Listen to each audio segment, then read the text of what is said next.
तर बघा, सहकारामध्ये काहीतरी एकमेकांना मदत करणे आणि सामाजिक जीवनात एकत्रित राहताना ज्याच्याकडे ज्या गोष्टी चांगल्या पद्धतीने करतो त्याने त्या गोष्टी करायच्या आणि एकमेकाला मदत करून जगणं म्हणजेच कॉपरेशन आहे. आता यामध्ये पुस्तकात दिलंय बघा, एच कलवर्ट डेफिनेशन. एच कलवर्टनं काय सांगितलं की सहकार तत्व आणि कायदा नावाची त्याची पुस्तक आहे. पुस्तकात बघा तुम्ही, तुमच्या समोर दिसले सरांचं पुस्तक असणं आवश्यक आहे. तुम्ही रेकॉर्डेड लेक्चर बघा किंवा लाईव्ह बघा. त्याच्यामध्ये बघा, कलवट यांनी काय सांगितलं की आपली व्यक्ती स्वच्छेने स्वतःच्या आर्थिक हिताच्या संवर्धनासाठी समानतेच्या आधारावर एकत्रित येतात. आता ह्यामध्ये काय काय महत्वाचं आहे, तर स्वेच्छ नाहीत ते. आणि आता यामध्ये सहकार्याच्या तत्वामध्ये आपण वेगवेगळे तत्व बघणार आहोत, पण बेसिक काय त्याच्यामध्ये की स्वच्छेने एकत्रित आले पाहिजेत आणि सगळ्यांना समान अधिकार पाहिजे. ह्या दोन गोष्टी सहकाराचा आत्मा आहेत. समान उद्दिष्ट, समान गरजा, सामूहिक प्रयत्न आणि ऐच्छिक सहभाग. कुणी त्याला बंधन करू शकत नाही. आणि कोऑपरेटिव्ह मुवमेंट म्हटलं जातं, चळवळ. कारण लोकांनी सुरू केलेली आहे, त्यामुळे त्याला चळवळ असा शब्द वापरला जातो. त्यासोबतच आर्थिकदृष्ट्या दुर्बल व्यक्तीने एकत्रित येऊन एकमेकाच्या मदतीने, आता सगळेच वेळेस आर्थिकदृष्ट्या दुर्बल असतील असं नाही. काय काय श्रीमंत लोक सुद्धा एकत्रित येऊन सहकारी संस्था स्थापन करू शकतील. जसं मोठ्या मोठ्या कोऑपरेटिव्ह सोसायटीज आहेत बिल्डिंगच्या, आता त्यामध्ये 2-2 करोडचे फ्लॅट असतील, पण त्यांनी एकत्रित आलेत आणि कोऑपरेटिव्ह संस्था स्थापन केली, गृहनिर्माण संस्था. तर तसं पण असू शकतं. आता त्याचा उगम मध्ये वेगवेगळ्या पद्धती आहेत. त्यामध्ये रॉडशेल पद्धत, शुल्टेलिस आणि रायफुझेन. आपल्याला काय लक्षात ठेवायचं, तर ते उगम कुठं झाला, तर रॉडशेल फक्त इंग्लंडमध्ये, रॉसडेल इंग्लंडमध्ये रॉबर्ट ओवेन यांच्या प्रेरणेने ती सुरू झाली होती. आता बघा, सहकार्याची गरज कुठे लागणार आहे, तर इंडस्ट्रियलायझेशन नंतर या गोष्टींची सुरुवात झाली होती. आणि इंडस्ट्रियलायझेशन कुठे झालं होतं, सगळ्यात आधी इंग्लंडच्या भागात. इंग्लंड असेल, पोर्तुगल असेल, स्पेन असेल, तर तिथं 1771 ते 1858 हा इंडस्ट्रियलायझेशनचा काळ आहे.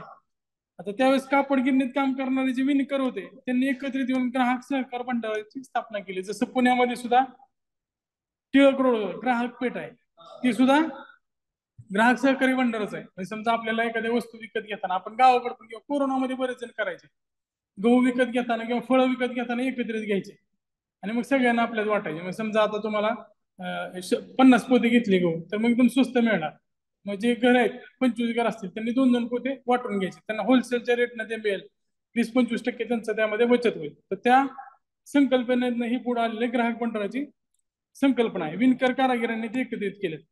आता हे जर लक्षात राहिलं, इंग्लंड मधलं मँचेस्टर हे सुतगिरणीसाठी फेमस होतं, कापड उद्योगासाठी फेमस होतं. तिथल्या विणकर कामगारांनी मिळून ही रॉडशेल पद्धतीनुसारची सहकारी संस्था स्थापन केली होती. आता ही कशी असणार आहे, विणकर कामगार आहे म्हणजे कृषीचा काय संबंध आहे का त्यामध्ये, नाहीये.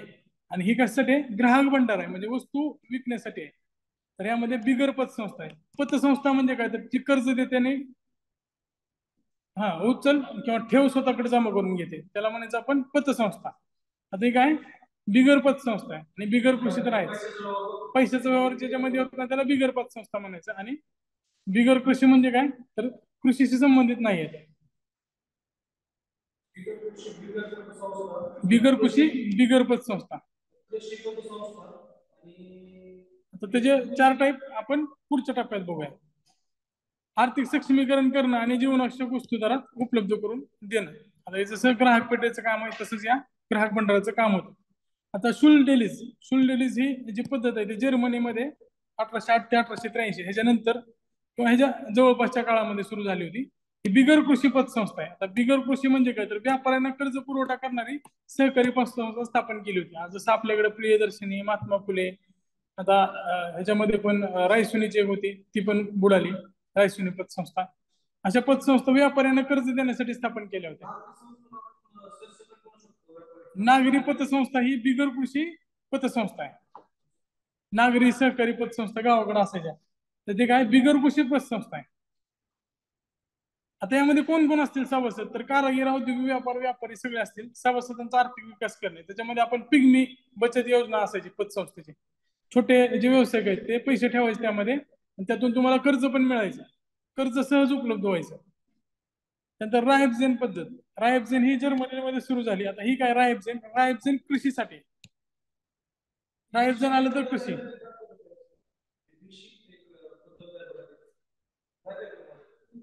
हा, पिगमी म्हणजे गावात आधी सुरुवात झाली होती बीसी सारखी गोष्ट आणि त्याच्यातूनच पिगमी तयार झाली.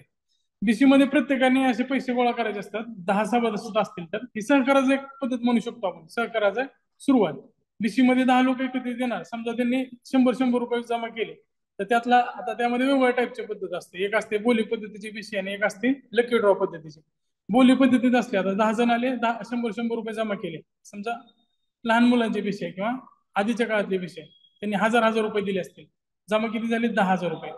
आता त्या 10,000 रुपये पुढच्या महिन्यापर्यंत व्याजाने द्यायचे किंवा उसने द्यायचे. तर त्यामध्ये तुम्ही काय करतील की पुढच्या वेळेस देताना तुम्ही 10,000चे 11,000 द्या सभासदापैकीच, मग तुम्हाला ते 6 महिन्यासाठी व्याजाने मिळालं असतील, 6 महिन्यानंतर परत बैठक होणार. मग आता द्यायचं कोणाला हे 11,000? सगळेच मागतील ना. 10,000 मला द्या, मी देतो पुढच्या 1,000 रुपये टाकून. तर त्यावेळेस चिठ्ठ्या टाकून असायची, त्याला चिठ्ठेवाली विषय. आणि दुसरी असते लिलाव. लिलावामध्ये काय, तर हे 10,000 रुपये, तर काही जण म्हणतील मी 11,000 देतो, एक जण म्हणेल मी 12,000 देतो, एक जण म्हणेल मी 13,000 देतो. तर लिलाव पद्धतीने ज्याने 13,000 रुपये म्हणेल त्याला दिलं जायचं. तर ही आधीची पद्धत होती. हे पण एक प्रकारचा सहकारच आहे, कॉपरेशनच आहे. पण त्याच्यानंतर पुढच्या टप्प्यात मग या पतसंस्था विकसित झाल्या. पतसंस्था या संस्थात्मक आहे, दिशा बिगर संस्थात्मक आहे. आता आपली जी स्मॉल फायनान्स बँक आहे, ज्याला आता नाही नाही आता त्याला ह्याचा दर्जा भेटला बँकेचा, बंधन. बंधन तशातच बुडालेली, परत पतसंस्था होती, बचत गटात एकत्रित तयार झाली होती, नंतर त्याला बँकेचा परवाना मिळालेला. ती खूप जुनी संस्था आहे बंगाल प्रांतात. हा, ती फायनान्स वगैरे त्या या पद्धतीच्याच झाल्या, पण फायनान्स ही संस्थात्मकच आहे शेवटी. फायनान्स मध्ये सहकार नसतो. हे बीसी जे ते सहकाराच्या तत्वानुसारच आहेत. जर्मनीतील ग्रामीण शेतकऱ्यांनी कर्ज पुरवठा करू शकणारी सहकारी पतसंस्था त्यांनी स्थापन केली. आता बघा, ग्रामीण शेतकऱ्यांना कर्ज पुरवठा, शेतकरी जिथं शब्द येईल तिथं कृषी झालं, कर्ज पुरवठा आला तर तिथं काय झालं, पत झालं. कृषी पत दोन्ही एकत्र मिळून कृषी पतसंस्था ह्या तयार झाल्या. याच्यामध्ये सभासद शेतकरी असतील, विकास आणि परस्पर मदतीवर भर देणे. आता मी तुम्हाला पुढं त्याचे ज्यावेळेस टाईप सांगेल त्यावेळेस उदाहरण सांगतो, आता उदाहरण सांगायची गरज नाही. आता VL मेहता हे सहकारामधले महत्वाचं नाव आहे, मोठं नाव आहे. त्यांनी समान आर्थिक उद्दिष्ट प्राप्त करण्यासाठी समान गरजा, आता बघा समान आर्थिक उद्दिष्ट त्याला बॉक्स करा, समान गरजा तसेच आर्थिक सामाजिक सांस्कृतिक गरजा पूर्ण करण्यासाठी स्वेच्छेने जे चळवळीत सामील होतात त्यांना सहकार म्हणतात. समान आर्थिक उद्दिष्ट समान गरजा पूर्ण करणारे ऐच्छिक जे स्वेच्छेने जे सामील होतात त्यांना सहकार असं म्हटलं जाईल. त्याच्यामध्ये समान उद्दिष्ट आलं, समान गरज आलं, सामूहिक प्रयत्न आलं, ऐच्छिक सहभाग आणि सहकार काय शेवटी चळवळ आहे, कोऑपरेटिव्ह मुवमेंट म्हणतो आपण.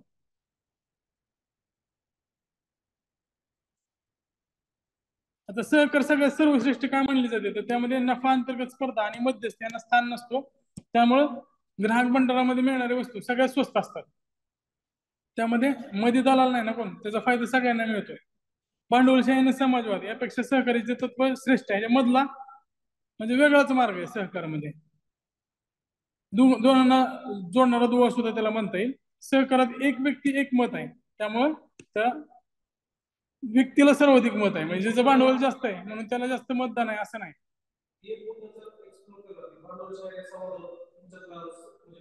भांडवलशाही जे असतं त्याच्यामध्ये काय असतं, ज्याचं कॅपिटल जास्त असेल त्याला सगळ्यात मोठा वाटा. आणि भांडवलशाहीमध्ये वस्तू कुठल्या निर्माण केल्या जातात, ग्राहक जे ग्राहक मागेल ते, मार्केटला जे गरजेचं आहे ते तयार केलं जातं. समाजवादमध्ये सरकार स्वतः ठरवतं, सरकार ठरवलं त्या गोष्टीचं उत्पादन केलं जातं. आणि समाजवादामध्ये काय, सगळ्यांना समान वाटप आहे. नफे म्हणजे नफा कमवायला कमी वाव आहे आणि डेव्हलपमेंटला सुद्धा कमी वाव आहे तुलनेनं.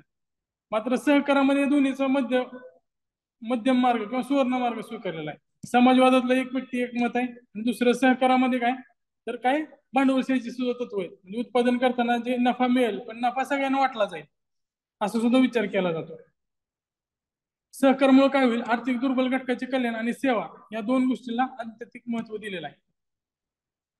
आता 4 प्रकार कोणते, तर पहिली कृषी पतसंस्था, म्हणजे समजा पुणे जिल्हा मध्यवर्ती बँक PDCC, तर तुमच्या जिल्ह्यात पण असणारच आहे DCC बँक, ज्याला जिल्ह्याचं सुरुवातीला नाव. सोलापूरचे असेल तर सोलापूर डिस्ट्रिक्ट कोऑपरेटिव्ह बँक, साताराचे असेल तर सातारा डिस्ट्रिक्ट कोऑपरेटिव्ह बँक. आता ज्या पतसंस्था आहेत त्या सगळ्यांचं खाते या DCC मध्ये असतं. आता तुम्ही सहकारामध्ये 2 टाईपच्या संस्था आहेत, एक भूविकास बँका ज्या दीर्घकाळाचं कर्ज देतात आणि दुसऱ्या सहकारी बँका, जिल्हा सहकारी बँका या शेतकऱ्यांना लघु मुदतीचं किंवा मध्यम मुदतीचं कर्ज देतात. कृषी वित्तीय सेवा पुरवणाऱ्या संस्था म्हणजे कृषी पतसंस्था. एवढं सोपं आहे. पीडीसीसी बँक असेल किंवा कुठली डीसीसी बँक असेल. आता बिगर कृषी पतसंस्था, आता शिक्षक आहेत, शिक्षकांनी एकत्र येऊन सोसायटी तयार केली. किंवा तुम्ही मंत्रालयाचे कामगार बघा, मंत्रालय कर्मचाऱ्यांची सोसायटी असते, पोलीस कर्मचारी सोसायटी असते, सगळ्यांच्या आपल्या स्वतःच्या पतसंस्था आहेत. तर त्या काय झाल्या बिगर कृषी पतसंस्था. त्यानंतर कृषी बिगर पतसंस्था. आता कृषी बिगर म्हणजे काय तर कृषी क्षेत्रातील गैरवित्तीय संस्था, कृषी आहेत मात्र पत नाही त्यामध्ये, म्हणजे कर्ज वाटप नाही किंवा ठेव स्वीकारत नाही. मग सूतगिरण्या झाल्या, दूध डेऱ्या झाल्या, साखर कारखाने झाले, हे सगळे काय तुम्हाला ते उदाहरण पण विचारू शकतील की बिगर कृषी बिगर पतसंस्था खालीलपैकी कोणते. तर दूध डेअरी असेल, साखर कारखाना असेल, सूतगिरण्या असतील, हे सगळे काय कृषी बिगर पतसंस्था. कृषी का तर दूध डेअरी असेल, सूतगिरणी असेल, साखर कारखाना असेल, हे तिन्हीचा जो रॉ मटेरियल आहे ते कृषीवर आहे आणि सभासद कोण आहेत शेतकरी आहेत त्यामुळे. तर बिगर कृषी बिगर पत ह्याच्यामध्ये कृषी पण नाहीये आणि पत पण नाहीये. गैर कृषी क्षेत्रात जसं सहकारी गृहनिर्माण संस्था हे काय बिगर कृषी बिगर पत संस्था. ग्राहक भंडार हे काय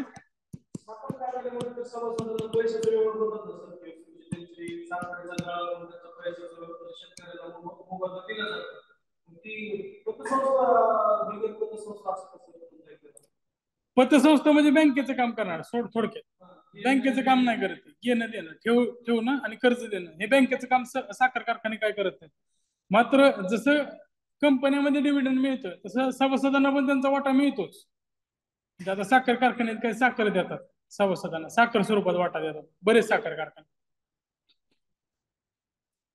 आता आंतरराष्ट्रीय सहकारी गट, आता जगातल्या ज्या वेगवेगळ्या सहकारी संस्था आहेत त्यांना एकत्रित आणणं आणि त्यांचं एक प्रतिनिधित्व करण्यासाठी लंडन मध्ये आंतरराष्ट्रीय सहकारी गट, आता ही वर्ष लक्षात ठेवा 1895 आयसीआयची स्थापना करण्यात आली होती. आयसीआयचे मुख्यालय 1982 ला लंडन मधून जिनिवाला हलवण्यात आलं. आता जिनिवा जे स्वित्झर्लंडचं मध्ये आहे, तिचं बऱ्याच ठिकाणी तिथं मुख्यालय आहे. बऱ्याच WHO असेल, महत्वाचे जे मुख्यालय ते जिनिवामध्ये. आता जिनिवामध्ये असण्याचं कारण तिथं बाकीच्या इन्फ्रास्ट्रक्चर सोयी चांगल्या आहेत आणि सिक्युरिटी चांगली आहे तिथं. आंतरराष्ट्रीय ज्या संस्था आहेत त्यांना सुरक्षा महत्वाची. आयसीए 109 देशामधील 313 सहकारी संस्था सदस्य आहेत, हे लक्षात ठेवायची काही गरज नाही. जे प्रादेशिक कार्यालय लक्षात ठेवा, ह्याच्यावर प्रश्न येऊ शकतो. आधी ह्याच्यावर प्रश्न येऊन गेलेला आहे मुख्यालयावर. ब्रुसेल्स, नैरोबी, बेल्जियमचं ब्रुसेल, केनियाचं नैरोबी, सेंट जोस आणि दिल्लीमध्ये सुद्धा हे लक्षात ठेवा.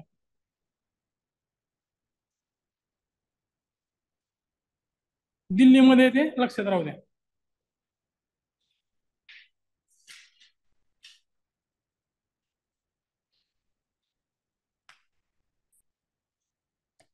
आता 318 ऑर्गनायझेशन सदस्य आहेत. 313 पुस्तकात आहे ना, तिथे 318 करून घ्या.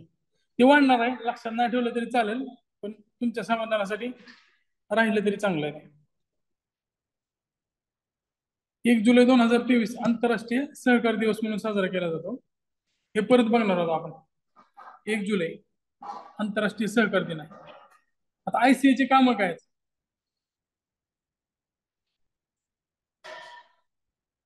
हा सॉरी, हे पुढच्या टप्प्यात सांगायचं राहिलं तुम्हाला. लंडन मध्ये जिनेवा गेला आणि जिनेवा मधनं परत ब्रुसेल्सला गेला. ब्रुसेल्स बेल्जियमची राजधानी आहे.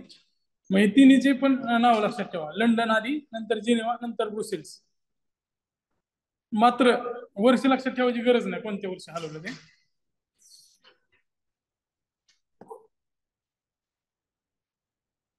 आयसीए जगातील व्यक्ती, सरकार, क्षेत्रीय आणि आंतरराष्ट्रीय संस्थांना सहकाराचे महत्व पटवून देणे याचं कामच ते असणार आहे. हे सगळं बोलवायचं.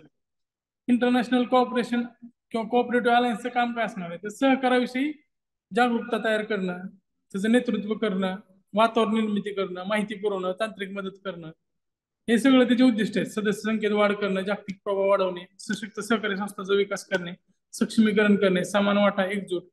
आता ही मूल्य कोणते त्यांचे?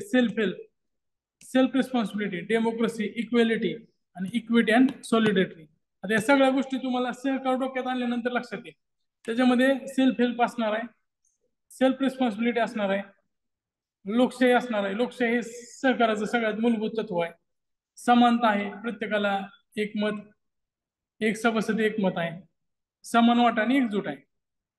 प्रत्येक वर्षातील जुलैमध्ये पहिला शनिवार आंतरराष्ट्रीय सहकार दिन म्हणून साजरा केला जातो, हे लक्षात ठेवा. यावर्षी 1 जुलै 2023 ला साजरा करण्यात आला होता. 2012 हे आंतरराष्ट्रीय सहकार वर्ष आहे. 2012 हे आंतरराष्ट्रीय सहकार वर्ष आहे.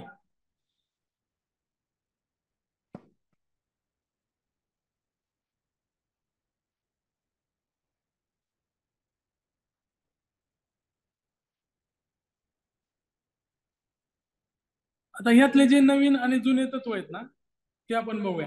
रॉडशेलचे जे तत्व आहेत त्याला जुने तत्व असं म्हणतात. पुस्तकात दिसल्यावर जुने तत्व.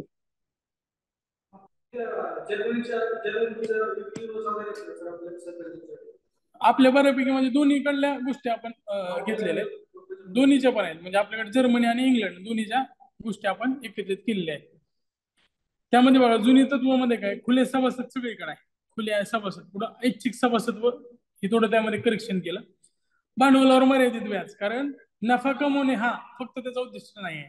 बरोबर आहे का? आर्थिक कल्याण हे त्याचं उद्दिष्ट आहे. त्यामुळे भांडवलावर मर्यादित व्याज हे सगळीकडे आहे. परत सदस्याचा आर्थिक सहभाग हा थोडा नवीन तत्वामध्ये थोडं चेंज केलं. राजकीय आणि धार्मिक तटस्थता आधी होती, आता ती स्वातंत्र्य आणि स्वायत्तता. आता इथं त्यांनी उदाहरण पण दिलंय बघा. सुरुवातीला खुले सभासद इथं गरुड किंवा फिनिक्स जे असेल ते दिलंय. त्यानंतर इथं पिगी बँक दिलेली आहे. भांडवलावर मर्यादित व्याज म्हणजे सदस्यांचा आर्थिक सहभाग. नंतर मधमाशी दिलेली आहे. मधमाशी कसं स्वतंत्र आणि स्वायत्त असते. त्यानंतर परत सहकार शिक्षण. आता घुबड, आपल्याकडे उल्लू म्हणजे मूर्ख समजलं जातं, पण पाश्चिमात्य देशात घुबड हे हुशार समजलं जातं. त्यामुळे त्यांनी घुबडाचं चित्र दिलंय तिथं. हे चित्र पण लक्षात ठेवा, कधी कधी ते पण विचारू शकतील. तर शिक्षण प्रसार, सहकारी शिक्षण हे कंटिन्यू राहिलेलं तत्व आहे. आपण शेवटी सेग्रिगेशन करूया सगळ्या गोष्टीचं. त्यामुळे हे फक्त जास्त लोड घेऊ नका ह्याचा, आपण परत व्यवस्थित करून लक्षात ठेवूया त्याला. व्यवहाराच्या प्रमाणात लाभांश म्हणजे जे डिव्हिडंड मिळतं, नफ्याची न्याय वाटणी हे थोडं चेंज केलं त्यामध्ये, हे पुढे त्याला कट करून टाकलं. सहकारांतर्गत सहकार आणि सहकारांतर्गत सहकार हे दोन नवीन तत्व आहेत. म्हणजे जसं एक मासा जे आहे, मोठा मासा हे छोट्या माशाला खातो, पण छोटे मासे जर एकत्रित झाले तर मोठ्या माशाला ते भीती दाखवू शकतात. जसं पक्ष्याचं आहे, मोठा पक्षी आल्यानंतर छोटे छोटे पक्षी एकत्रित वेगळ्या आकृती बनवतात. ते जर एकत्रित आले तर त्यांना मोठ्या गोष्टीचा सामना करता येईल. त्यामुळे सहकारांतर्गत सहकार सांगितलेलं आहे. आणि समाज कल्याणाची भावना, इथे झाडाचा फोटो दाखवलेला आहे त्यांनी, समाज कल्याण. पूर्णता नवीन कोणते ते आपण बघूया. इथं बाजूला लिहा पूर्णता नवीन. स्वेन स्वेन अक्याने बुक यांनी दिलेलं आहे. डीजी कर्वे समिती 1966 चे, आयसी अभ्यासगट 1934 चा, 1844 रॉडशीलचे तत्व आहेत.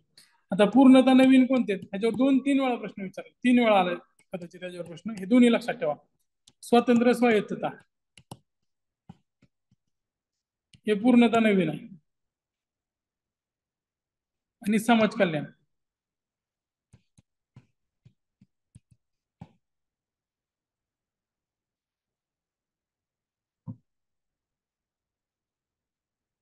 इथं असं बांध करा, ते कंटिन्यू राहिलेले तिन्हीकडे. खुले सभासदच्या त्याने ऐच्छिक सभासद केले. लोकशाही नियंत्रण कंटिन्यू राहिलेलं आहे. आणि शिक्षण, लोकशाही सभासद शिक्षण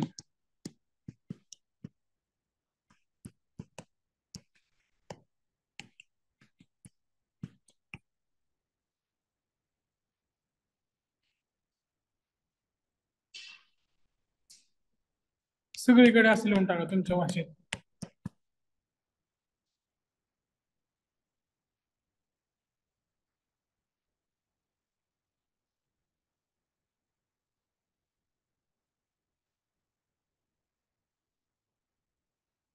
तर रोखीचा काय संबंध राहिला का आता? आता सगळं ऑनलाईन झालंय ना, त्यामुळे रोख व्यवहार कट झाला इथनं. आणि राजकीय आणि धार्मिक तटस्थ हे सुद्धा कट करण्यात आले. हे दोन कट झालेले आहेत, वगळले. आता राजकीय धार्मिक तटस्थ हे जर अडचणीची वाटत असेल, ते तयार करणारे जे लोक आहेत त्यांना. आणि रोख व्यवहार तर काळानुसार ते जाणलंच होतं, त्यामुळे रोख व्यवहार गेले कोणतंही लक्षात आलं आता. राजकीय धार्मिक तटस्थता ही काढून टाकली आणि रोख व्यवहार काढून टाकली. खुले सभासद म्हणजे लोकशाही सभासद आणि शिक्षण हे तिन्हीकडे आहे, हे महत्वाचं आहे सगळ्यात. लोकशाही तर सहकार्याचा आत्मा आहे. लोकशाही जर गेलं तर सहकार टिकणारच नाही. शिक्षण तर असलंच पाहिजे. आणि खुले सभासदत्व हे सुद्धा महत्वाचं आहे.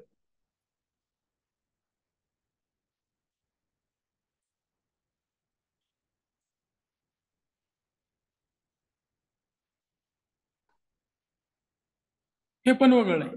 व्यवहाराच्या प्रमाणातला किंवा नफ्याची नाही वाटणे हे पाहिजे होतं, हे पण वगळलं त्यांनी. म्हणजे वगळलेत किती? तीन. कंटिन्यू किती आहेत? तीन. नवीन किती आहेत? स्वातंत्र्य, स्वायत्त, समाज कल्याण हे पूर्णतः नवीन आहे. आणि त्यातला नवीन काय? तर सहकार अंतर्गत सहकार हे नवीन आहे. पूर्णतः नवीन दोन. नवीन तत्व कोणतं? सहकारांतर्गत सहकार. किंवा हे आणलं कोणी? कर्वेने. कर्वे 1966 समिती. कर्वे महत्वाचे. हा जो बॉक्स आहे ना, ह्याच्यावर एक प्रश्न फिक्स आहे. हा बॉक्स केला की एक मार्क 100% पडला तुम्हाला.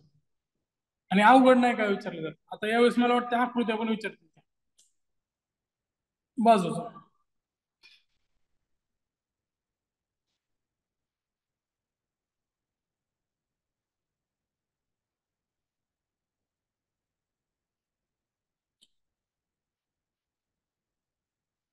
आता भारतातील सहकारी चळवळ त्याचा पाय 1904 मध्ये कायदा केला होता. माहिती आहे तुम्हाला? 1904 ला पहिला भारतातला सहकार कायदा आहे. 2011 ला 97व्या घटना दुरुस्तीनुसार त्याला घटनात्मक पाठबळ दिलं. 97वी घटना दुरुस्ती आपण बऱ्याच वेळा वाचली. सहकारासाठी होती ती. तर यामध्ये आपण पहिल्या संस्था वगैरे कोणत्या त्या बघितलेल्या आहेत. तरी पण इथं बाजूला लिहून घ्या. कदाचित आपल्या ह्याच्यामध्ये नाही. आपण डिटेलमध्ये परत बघूया. पहिली भारतातील प्रथम सहकारी संस्था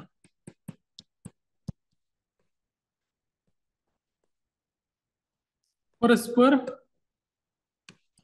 सहाय्यकारी मंडळी बडोद्यामध्ये स्थापन केली होती 1889. विठ्ठल कवठेकर आहे.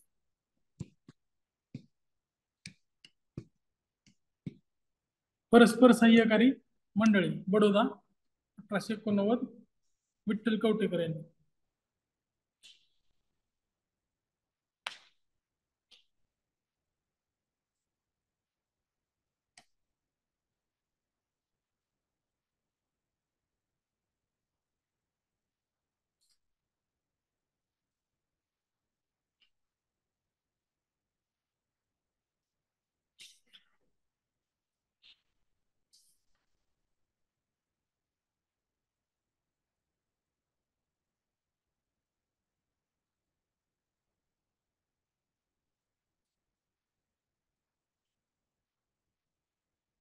आता आपल्या सगळ्या सहकारी चळवळीची वाटचाल बघूया. भारतात कशी त्याचा विकास होत गेला, त्यानंतर कशा समित्या आल्या, कायदे कसे आले, ते टप्प्याटप्प्याने बघूया.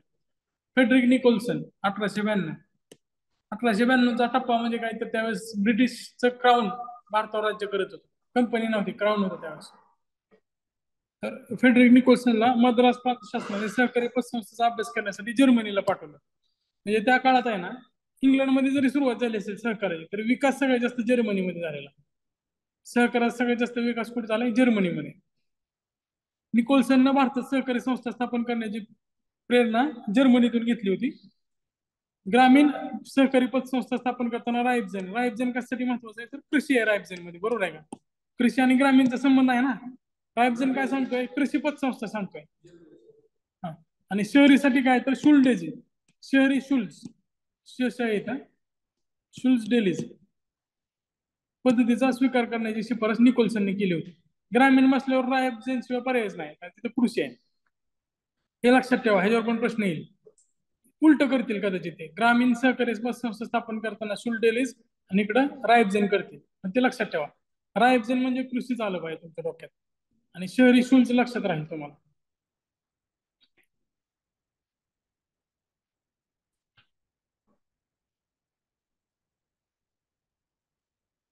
आणि हे बिगर कृषी आहेत शुल्डेलीजच्या, त्यामुळे ते लक्षात राहील.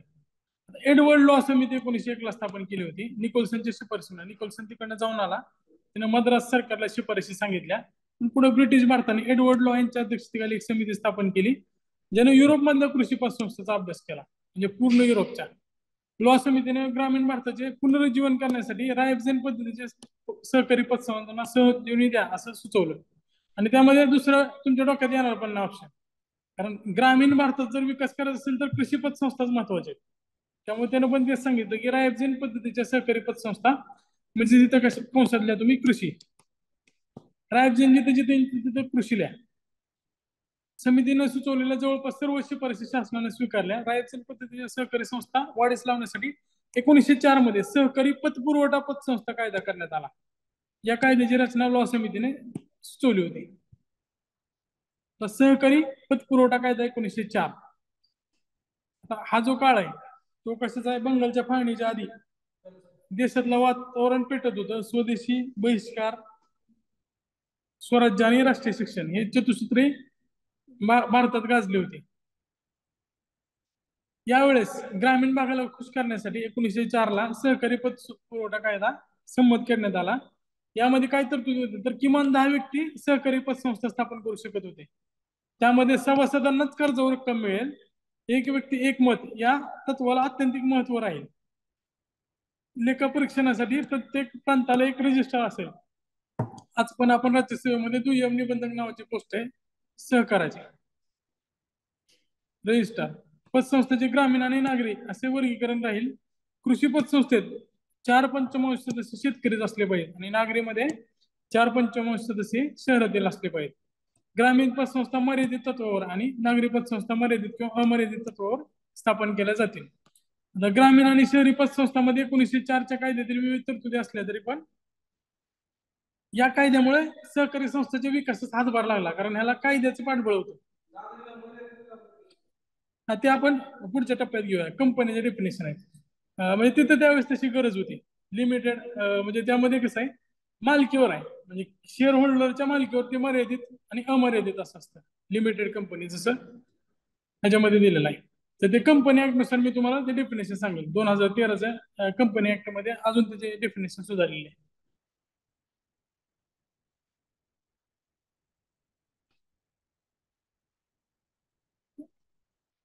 तर काय सांगतो, जो ग्रामीण शहरी पतसंस्था स्थापन करण्यासाठी 1904 कायद्यात विविध तरतुदी होत्या, तरी पण ह्याच्यामुळं ग्रामीण कृषी पतसंस्थेच्या विकासात मोठा हातभार लागला. कारण काय, तर आता कायद्याचं पाठबळ आहे ना त्या संस्था स्थापन करायला, आणि सरकार स्वतः पुढाकार घेते, त्यामुळे त्याचा विकास होणारच आहे.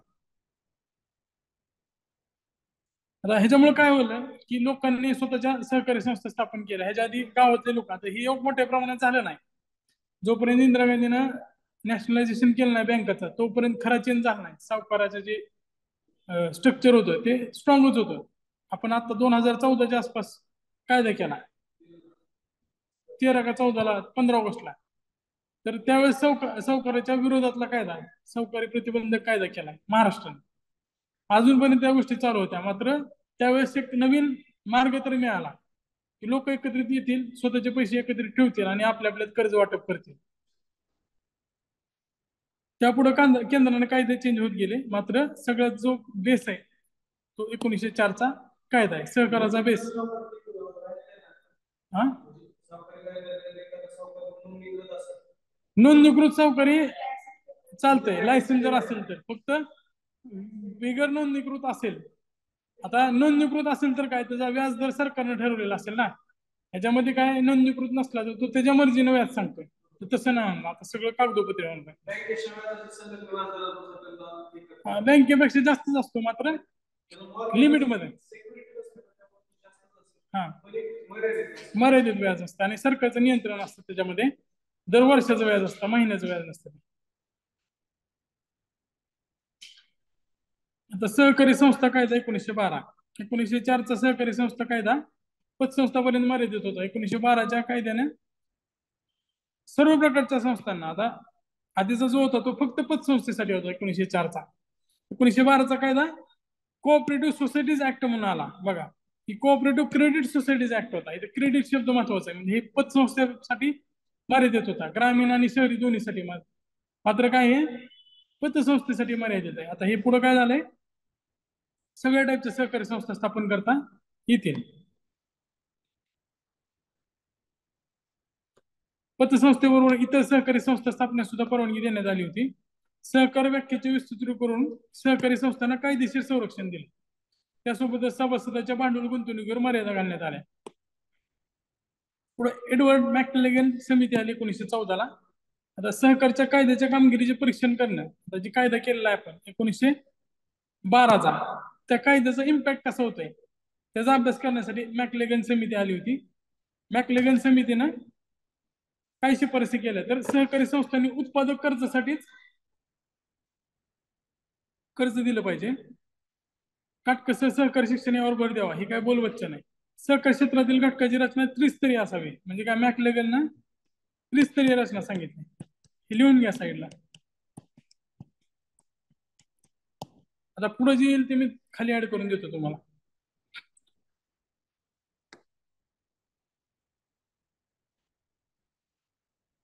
आता पुढच्या ज्या गोष्टी आहेत सरांनी ह्याच्यामध्ये पण दिलेल्या आहेत, तुम्ही तिथं पण लिहून घ्या. आता आर जी सरय्या वगैरे समिती आहेत, बरोबर आहे का.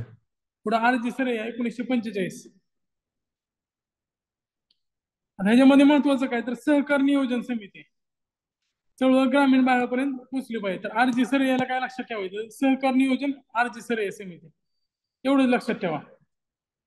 त्यांनी काय सांगितलं की 10 वर्षात 50% खेड्यापर्यंत, 30% लोकसंख्येपर्यंत आणि 25% कृषी मालापर्यंत पोहोचली पाहिजे. हे एक वाक्य लक्षात असू द्या. 10 वर्षात 50% खेड्यापर्यंत, 30% ग्रामीण लोकसंख्येपर्यंत आणि 25% कृषी मालापर्यंत ही चळवळ पोहोचली पाहिजे. तर गोरवाला समिती, तर गोरवाला समिती आपल्याला कशामुळे महत्वाची, एसबीआयची स्थापना केली. आरबीआयनं ही स्थापन केलेली अखिल भारतीय ग्रामीण पतपुरवठा सर्वेक्षण समिती होती. स्थापन कोणी केले, आरबीआयनं, हे लक्षात राहू द्या. त्यांनी काय सांगितलं तर मोठ्या सहकारी संस्था वगैरे स्थापन करा, या गोष्टी सांगितलेल्या आहेत. मात्र त्यासोबतच त्रिसूत्री सांगितलेले, त्यामुळे तिथं बाजूला गोरवालाची त्रिसूत्री, जिथं जागा आहे गोरवाला समिती आहे ना, तिथं बाजूला जागा आहे बघा, तिथं गोरवालाची त्रिसूत्री असले. मग इथं मला दांतवाला लिहायचंय.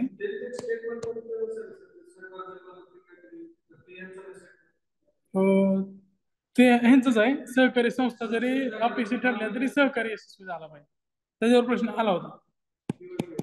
हा, गोरवालाची त्रिसूत्री काय बघा. पहिलं काय, सरकार सहभाग. दुसरं काय, पतपुरवठा. आणि तिसरं काय, तज्ञ प्रशासन. या त्रिसूत्रीवर सुद्धा कदाचित पुढे प्रश्न येऊ शकते.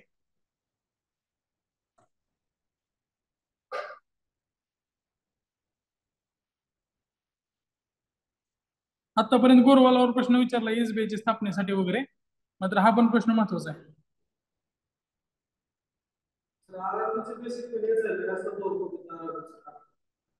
आरआरबी हा,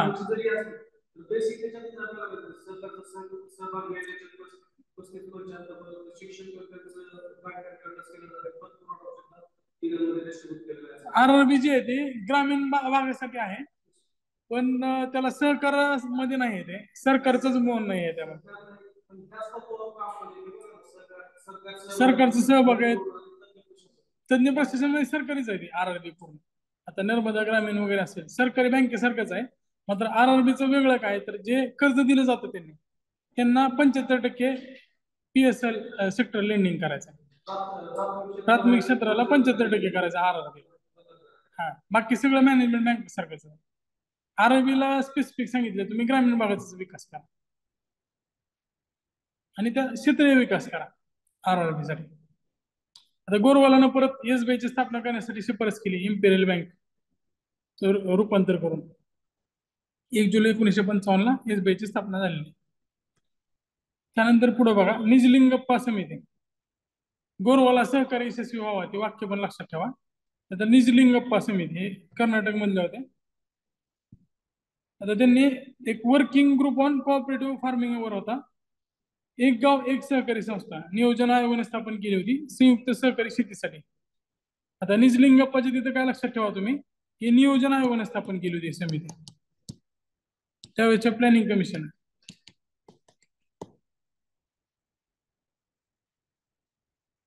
एक गाव एक सहकारी संस्था हे शिथिल करून एका गावात अनेक संस्था स्थापनेस परवानगी द्या.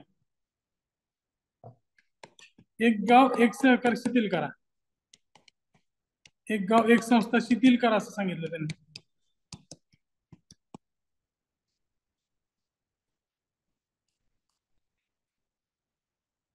आता पुढे वैकुंठलाल मेहता यांच्या नावावर इन्स्टिट्यूट सुद्धा आहे, वॅमनिकॉम, पुढे पुणे विद्यापीठाच्या बाजूला. सहकार समिती त्यांनी नगदी नको बिया आणि अवजारे द्या म्हणून सांगितलंय, आणि पीक तारण कर्ज देशभर लागू करा. तर वैकुंठलाल मेहता जिथं आहे ना तिथं लिहा तुम्ही नगदी नको, म्हणजे नगद देऊ नका त्यांना, नगद म्हणजे कॅश नका देऊ कर्ज, त्या ठिकाणी बिया आणि अवजारे द्या. यांनी काय सांगितलं, नगदी कर्ज नको, बिया अवजारे द्या.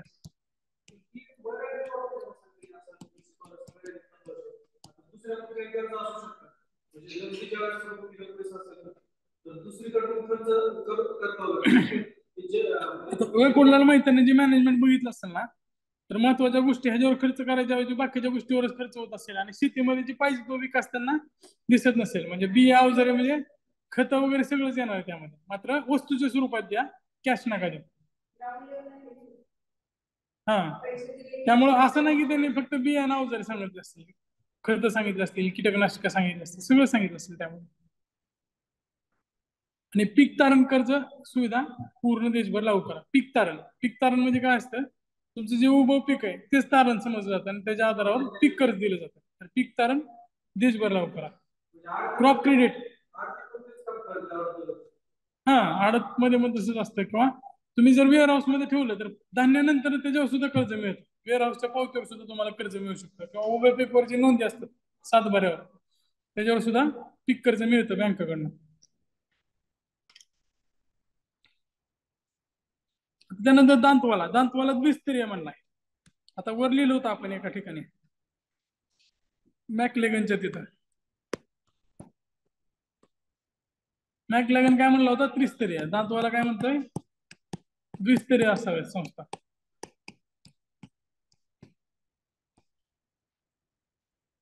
जसं बघा आता पतसंस्था आहेत, पतसंस्थेच्यावर डीसीसी बँक आहे, डीसीसीच्यावर महाराष्ट्र राज्य सहकारी बँक आहे.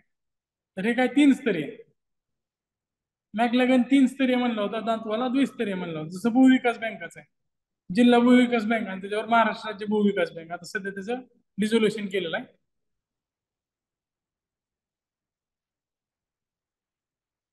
आर एन मिर्झा समिती,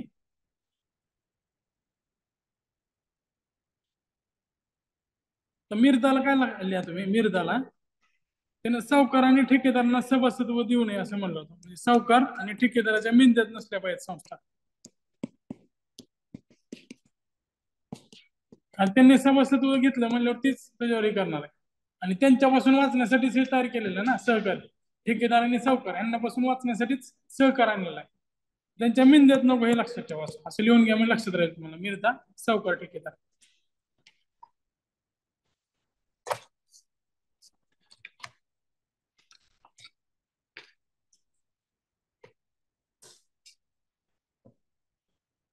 नंतर व्यंकटयप्पा काय, अखिल भारतीय पतपुरवठा पुनर्पाहणी समिती. आता पतपुरवठा सर्वेक्षण समिती आहे, ही सर्वेक्षण आहे, ही काय पुनर्पाहणी.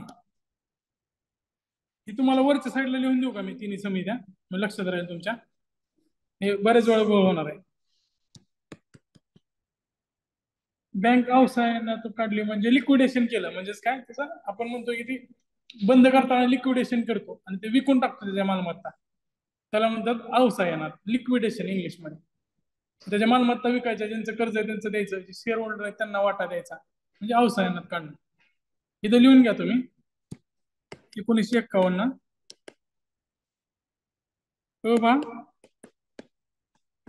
ग्रामीण पतपुरवठा,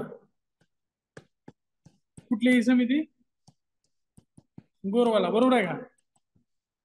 त्यानंतर 1966 ची कोणती आहे, अखिल भारतीय पतपुरवठा पुनर्पाहणी हे कोणते? व्यंकटयप्पा.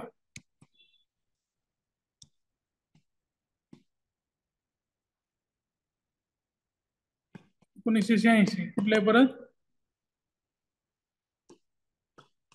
कृषी पतपुरवठा आढावा हे कोणते? खुसरो.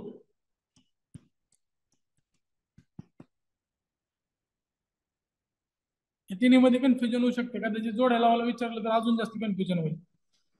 लक्षात ठेवा. खुसरो समितीच्या शिफारस RRB ला सुद्धा वापर झाला होता.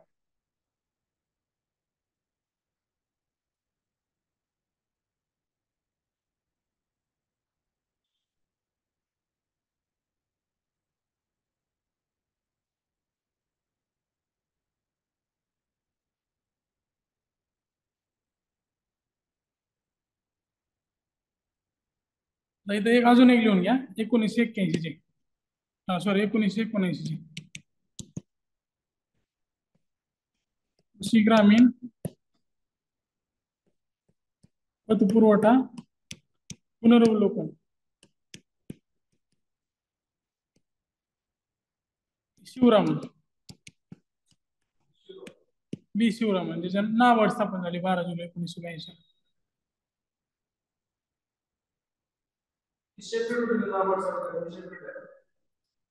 कुठली?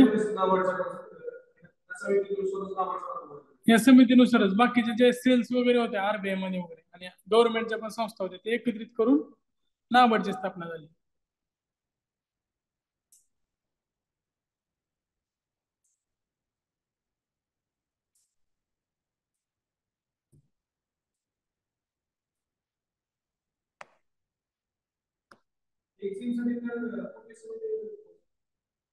एक्झिम साठी 2 समिती आहेत. टंडन.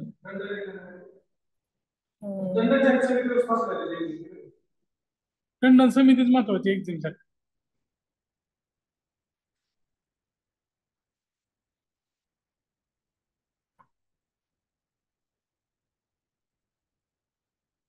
एकोणीसशे 52 कम्युनिटी डेव्हलपमेंट प्रोग्राम काय सांगायचं तुम्हाला त्यात?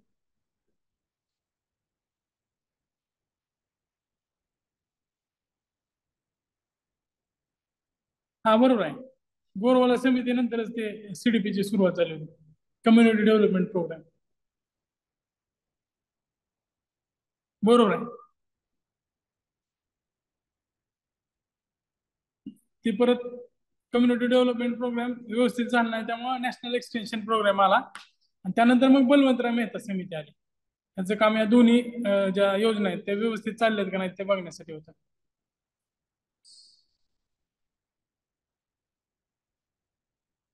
खुसरो समिती बघितली आपण. सहकारी पतसंस्थांना अधिक स्वायत्ता दिली पाहिजे त्यांनी सांगितलं. ब्रह्मप्रकाश चौधरी आता हे महत्वाचं आहे कारण का तर त्यांनी सहकारचा मॉडेल कायदा स्थापन करा म्हणून सांगितलं होतं जो राज्य मार्गदर्शक ठरेल. जसं आपण मार्केट कमिटीचा मॉडेल कायदा तयार केला होता तसंच सहकाराचा मॉडेल कायदा इथे दिलाय. सहकाराचा मॉडेल कायदा स्थापन करा. वैद्यनाथन समितीने सुद्धा सेम सांगितले सहकाराचा मॉडेल कायदा स्थापन करा. मात्र वैद्यनाथन समितीचं वेगळं पण काय किंवा वैद्य आणि ब्रह्मा दोन्ही लक्षात ठेवा. मॉडेल कायदा स्थापन करा.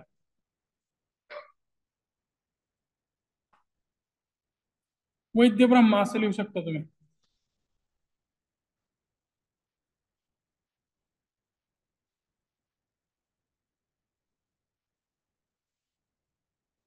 या तिन्ही गोष्टी एका खाली एक लिहा.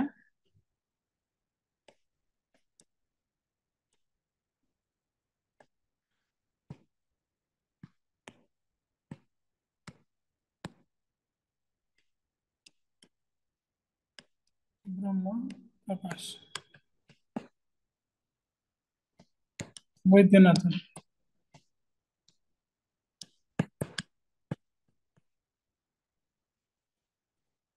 1990 वैद्यनाथन कधीचे झालं काय?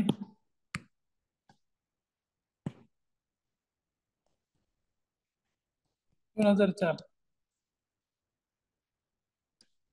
या दोघांनी सहकाराचा मॉडेल कायदा सांगितलं असावा म्हणून. ऍक्च्युअल मॉडेल कायदा कधी आलाय?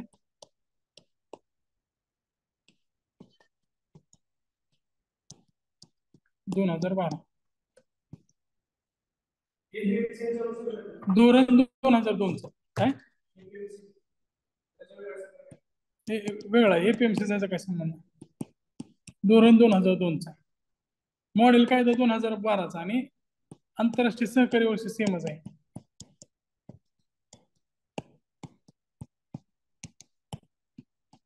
या वर्षीचा आपण मॉडेल कायदा आणलाय. असं नाही की त्या वर्षी आपण कायदा केला म्हणून जगानं आंतरराष्ट्रीय वर्ष केलं असं काय नाही. आंतरराष्ट्रीय वर्ष होतं म्हणून आपण मॉडेल कायदा 2012.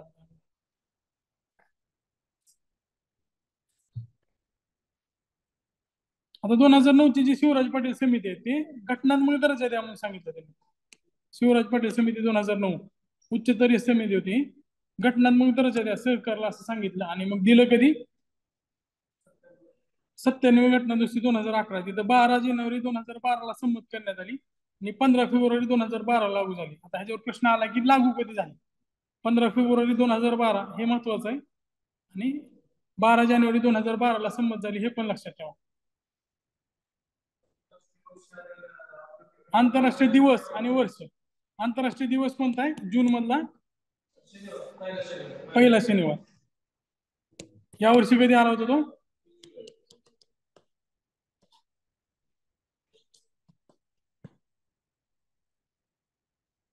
मी थीम दिली आहे का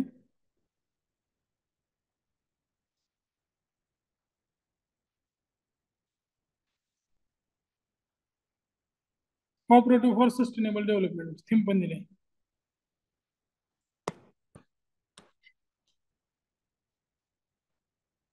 दिल्या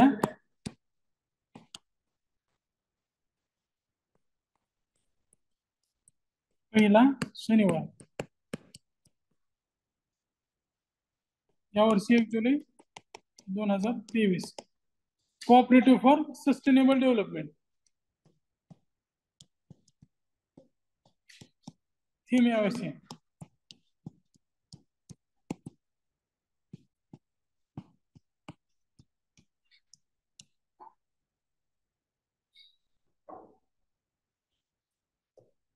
त्यामध्ये दुरुस्ती करून काय केलं तर भाग 3 मध्ये 19(1)(c) मध्ये युनियन नंतर सहकारी संस्थांची स्वातंत्र्य त्यामध्ये सहकारी संस्था स्थापन करण्यास सुद्धा स्वातंत्र्य करण्यात आलं. भाग 4 मध्ये 43(b) हा कलम टाकलं. राष्ट्रीय सहकारी संस्थेच्या निर्मितीला चालना देईल त्याच्या नियंत्रणाला आणि प्रशासनाला प्रोत्साहन करेल हे मार्गदर्शक डीपीएसपी मध्ये ऍड केलं. मार्गदर्शक तत्वामध्ये ऍड केलं आणि 9(b) मध्ये सहकारी संस्था नावाचा नवीन भाग स्थापन करण्यात आला.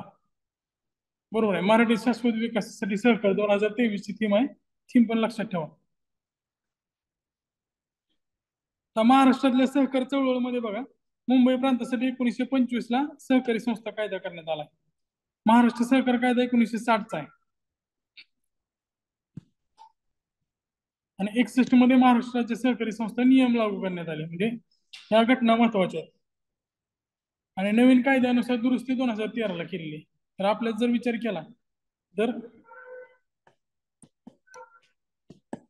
बॉम्बे प्रांताचा जो सहकार कायदा आहे तो कधीचा आहे 1925 चा आहे.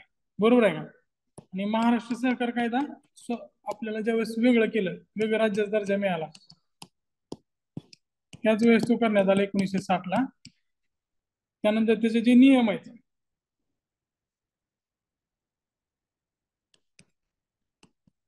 नियम ते 1961 ला लागू करण्यात आले कायद्याचे आणि दुरुस्ती कधी केली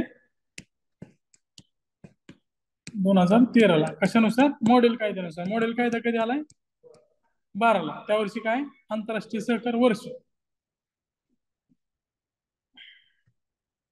आता जी दुरुस्ती केली त्या दुरुस्तीमध्ये काय काय चेंजेस केलेत बघा.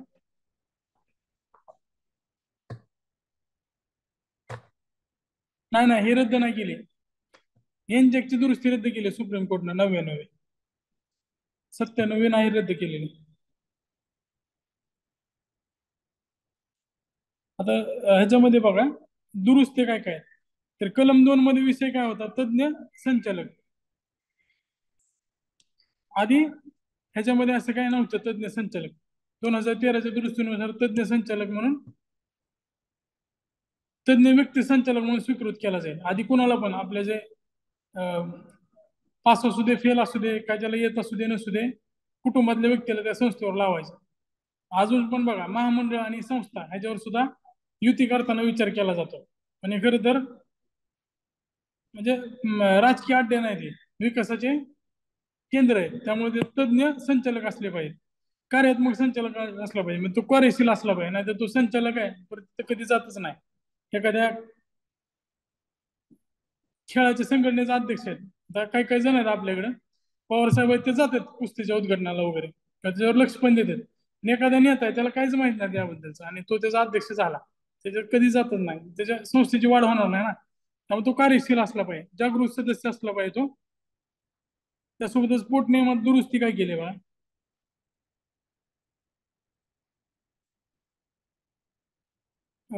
कलम 14 मध्ये काय सांगितलं की मॉडेल कायद्याच्या अनुसरण त्याला दुरुस्ती केली पाहिजे. मॉडेल कायद्यामध्ये जशा गोष्टी सांगितल्या त्यानुसार दुरुस्त्या केल्या पाहिजेत. त्यानंतर नवीन कलम 24 आहे, सहकार शिक्षण. त्याच्यामध्ये काय, तर सक्तीचं सहकाराचं शिक्षण दिलं पाहिजे.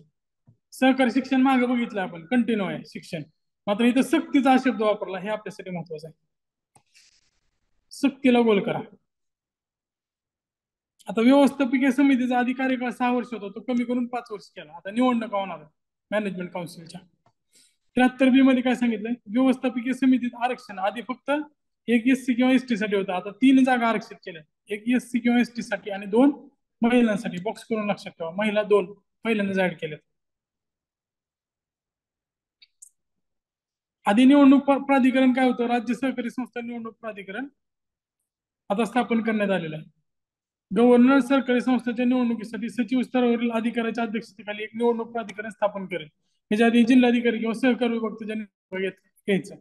मात्र त्या निवडणुका पारदर्शी पद्धतीने व्हाव्यात, त्यासाठी गव्हर्नर सचिव दर्जाच्या अधिकाऱ्याच्या अधिपत्याखाली एक निवडणूक प्राधिकरण स्थापन करेल. जसं राज्य निवडणूक आयोग असतो तसं राज्यपाल नियुक्त करतील.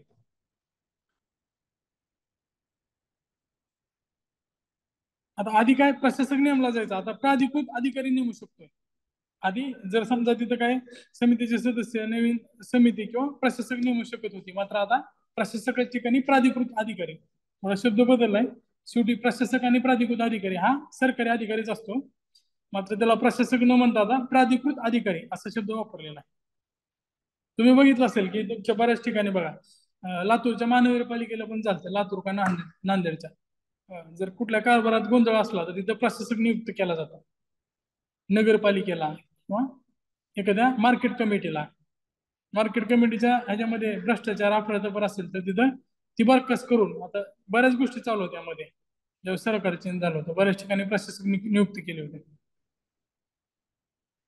निबंधकाचे जे अधिकार होते आधी सक्तीचे होते, आता अधिक सक्तीचे नियमित आणि शिस्तबद्ध केले. हिशोब तपासणी आधी 6 महिन्याच्या आत केली जायची, आता 4 महिन्याच्या आत केली जाईल. आता त्यामध्ये आपण एक वाक्य बघितलं होतं, गोरवालाच काय होतं, संस्था अपयशी ठरल्या तरी सहकार यशस्वी झाला पाहिजे. त्यानंतर रॉयल कमिशन ऑन ऍग्रिकल्चर लिनिलिथ गो, त्यांचं एक वाक्य आहे, त्यावर पण प्रश्न येऊ शकतो.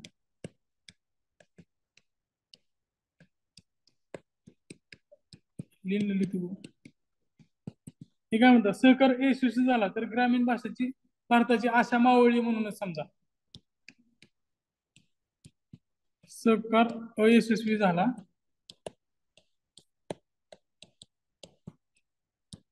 तर ग्रामीण भारताची आशा मावळेल असल्या.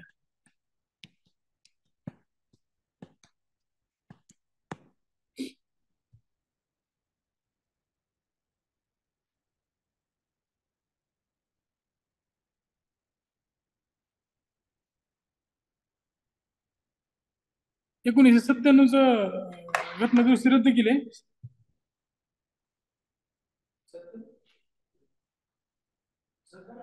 हा सर, ती गुजरात याच्यामध्ये झालं होतं ना मला, ते काय सरकार हा विषय विचारला स्टेटचा, ती केंद्राने केल्यामध्ये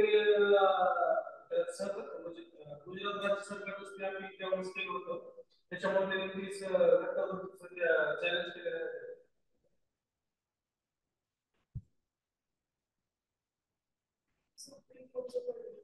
एकदा वर डिटेल मध्ये बघावं लागेल. घटना पण एक केली की माहिती पण त्यांनी हे म्हणलं होतं की विषय हा राज्य सूचना आहे त्यामुळे तो कायदा करण्याचा अधिकार राज्याला आहे. त्यामुळे कोऑपरेटिव्ह फेडरलिझम आहे ना त्याच्यात त्याला धक्का बसले होते म्हणजे त्यांचं असं होतं म्हणून सहकारी संघ राज्याचा.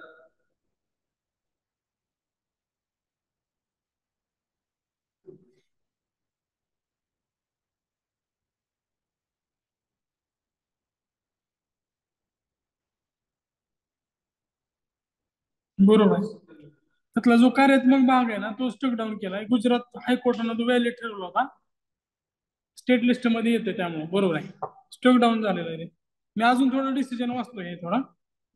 मग मग एक्सप्लेन करतो पुढच्या.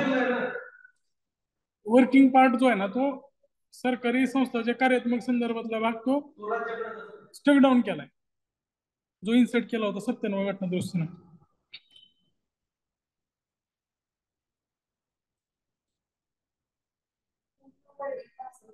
नाही नाही पूर्ण नाही. शेवटचा जो ऑपरेटिव्ह पार्ट असतो ना शेवटचे 2 पानं वर्डिकचे ते वाचलं तर मग समजून जाते. शेवटचे 2 पानं वाचून मी सांगतो तुम्हाला. फक्त स्टक डाऊन झालं एवढंच लक्षात ठेवा. गुजरात हायकोर्टचा डिसिजन होता जो स्टक डाऊन केला. गुजरात हायकोर्टने ते व्हॅलिड ठरले होते.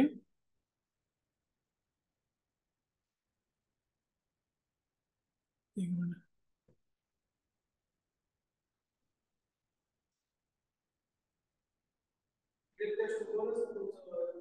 हा बरोबर आहे. आता त्याच्यामध्ये आहे ना नरिमन जोसेफ गवई या तिघांचं खंडपीठ होतं. 2 पद्धतीने ते मेजॉरिटी निर्णय घेतलाय. ते पण आहे.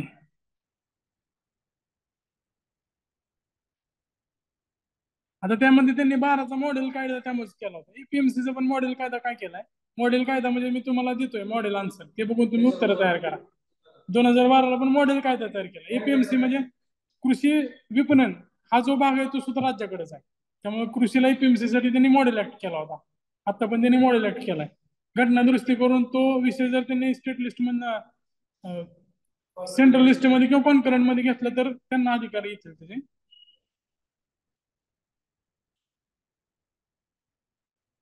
आता हे बाकीचे कार्य बघा. ठेवी स्वीकारणं, कर्ज पुरवठा करणं, हुंडी उठवणे, भांडवल निर्मिती, कर्ज वसुली, प्रादेशिक समतोल विकास, औद्योगिकरण, शासकीय योजना राबवणे. आता ह्या योजना काय काय सहकारी संस्थांमार्फत राबवल्या जातात. आर्थिक सल्ला देणे, समाज कल्याणाचे कार्यक्रम राबवणे हे सगळं सहकार्याची काम आहेत. हे तुमच्या सद्विवेक बुद्धीनुसार पण लक्षात राहतील. यात काय जास्त डिटेल मध्ये जायची गरज नाही. हे स्टेट बोर्डचं पुस्तक आहे ना सहकाराचं त्याच्यामधनं कॉपी पेस्ट केलेलं आहे. सहकार्याचे महत्व काय, आर्थिक फायदे काय, तर कमी किमतीत वस्तूचा पुरवठा होतो. सावकारी पाशातून मुक्तता त्यासाठी सहकार सुरुवातीला आला होता. संपत्तीचे समान वाटप, उत्पादन आणि उत्पन्नात वाढ होते. बरोबर आहे. लोक एकत्र येऊन त्यांची कार्यक्षमता पण वाढते. मक्तेदारीवर नियंत्रण राहतं. मध्यस्थांचं उच्चाटन केलं जातं. शेती क्षेत्राचा विकास होतो. त्यानंतर औद्योगिक विकास, रोजगार निर्मिती, राहणीमानात सुधारणा, शेतीपूरक व्यवसायाचा विकास. कारण बऱ्याच संस्था ज्या आहेत त्या कृषी संदर्भातल्या सहकारी संस्था आहेत. शेतमालास योग्य भाव मिळतो कारण सरकारमध्ये सहकारामध्ये सभासद हे स्वतः शेतकरी असतात. त्यामुळे ते चांगला भाव मिळवून देऊ शकतात. राष्ट्रीय उत्पन्नात वाढ होते. सामाजिक फायदे काय तर परस्पर सहाय्यातून स्वयं अर्थसहाय्य, स्वसामर्थ्याची जाणीव, समस्येची सोडवणूक. कारण सहकारी संस्था हे त्यांना ज्या समस्या आहेत आजूबाजूच्या प्रदेशातील त्यानुसारच त्या संस्था स्थापन करतील. व्यवसायाचा मालकी हक्क, आपण मालक आहेत अशी त्याची भावना असते. त्यामध्ये सामाजिक बदल घडून येतो. लोकशाही शिक्षण, शिक्षणाचा प्रसार. लोकशाही शिक्षण म्हणजे काय तर आजचा गोविंदचा किंवा गोकुळचा जो संचालक आहे तो उद्याचा तिकडचा पंचायत समिती सदस्य, जिल्हा परिषद सदस्य, आमदार बनू शकतोय. नेतृत्व गुणाचा विकास. किंवा आता आमदाराचा पोरगा असतो तो बाजार समितीचा अध्यक्ष असतो बऱ्याच ठिकाणी किंवा सहकारी संस्थेचा चेअरमॅन असतो कारखान्याचा. त्यांच्या मुलाला लोकशाहीचं शिक्षण देणार हे छोटस ठिकाण आहे.